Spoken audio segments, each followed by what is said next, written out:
Hello, അപ്പോൾ എല്ലാവർക്കും സുഖമല്ലേ? ഞാൻ കുറേ നാളായി വീഡിയോസും കാര്യങ്ങളൊക്കെ ഇട്ടിട്ട് എനിക്ക് വീണ്ടും വയ്യാണ്ടായിരുന്നു. എന്തായാലും ഞാനിന്ന് പുറത്തു പോകാൻ വേണ്ടി ഒരു ഗെറ്റ് റെഡി വിത്ത് മീ എടുക്കാമെന്ന് വിചാരിച്ചു. ആദ്യം നമുക്ക് കുറച്ച് മോയ്സ്ചറൈസർ ഇട്ട് കൊടുക്കാം. പിന്നെ ലിപ് ബാം. ഇപ്പം ഞാൻ ലിപ് ബാം ഇടാൻ ശ്രദ്ധിക്കാറുണ്ട്. അങ്ങനെ അതും ഇട്ട് കൊടുത്തു. പിന്നെ നമ്മുടെ മെയിൻ സാധനം, മഴയാണെങ്കിലും സൺസ്ക്രീൻ മുടക്കാൻ പാടില്ല. സൺസ്ക്രീൻ ഒക്കെ ഇട്ട് കൊടുത്തിട്ട് റെഡി ആയിട്ടുണ്ട്. അയ്യോ, അപ്പോഴാണ് നമ്മുടെ ലിപ്സ്റ്റിക് മറക്കാൻ പാടില്ല. അതില്ലാണ്ടൊരു കോൺഫിഡൻസേ ഇല്ല. ലിപ്സ്റ്റിക് ഒക്കെ നിരോധിക്കാൻ പോകുമെന്ന് കേട്ടിട്ടുണ്ട്. എന്താവോ എന്തോ, ഇതില്ലാത്തൊരു ജീവിതം ചിന്തിക്കാനേ വയ്യ. പിന്നെ മുടി കെട്ടി കൊടുക്കണം. മുടിയാണെങ്കിൽ പോയി ഇല്ലാണ്ടായിട്ടുണ്ട്. എന്തായാലും ഉള്ളതൊക്കെ എങ്ങനെയൊക്കെ കെട്ടി വെച്ചിട്ട് പോയല്ലേ പറ്റൂ. അപ്പോൾ എല്ലാം കൂടി വാരി കെട്ടി പെറുക്കി വെച്ചിട്ട് എന്തോ രീതിയിൽ കെട്ടിയിട്ടുണ്ട്. എന്തായാലും ഞാൻ റെഡി ആയിട്ടുണ്ട്. ഇത് ഞാൻ ആദ്യം ഇട്ട ടോപ്പല്ല, ഇത് രണ്ടാമത് ചിന്തിച്ചിട്ട് ടോപ്പാണ്. പിന്നെ ഒരു മണമൊക്കെ വേണ്ടി, അതിന് വേണ്ടി കുറച്ച് സ്പ്രേയും കാര്യങ്ങളൊക്കെ ഇട്ട് കൊടുത്തു. അങ്ങനെ ഫൈനൽ ലുക്ക് ഇതാണ്. അപ്പോഴത്തേക്ക് നമ്മുടെ അശ്വിൻ സാറും ജോയിലും ദൃശ്യം വന്നിട്ടുണ്ടായിരുന്നു. ദൃശ്യ റിസൈൻ ഇട്ട് പോയെങ്കിലും ഇടയ്ക്കിടയ്ക്ക് നമ്മൾ കാണാൻ വേണ്ടി വരുന്നുണ്ട്.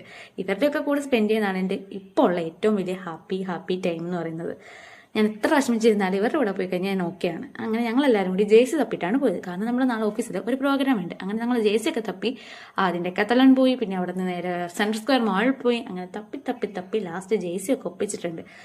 പിന്നെ ഞങ്ങൾ കുറച്ച് കറങ്ങി നടന്ന് കുറച്ച് കുറ്റമൊക്കെ പറഞ്ഞ് കളിയും തമാശയൊക്കെ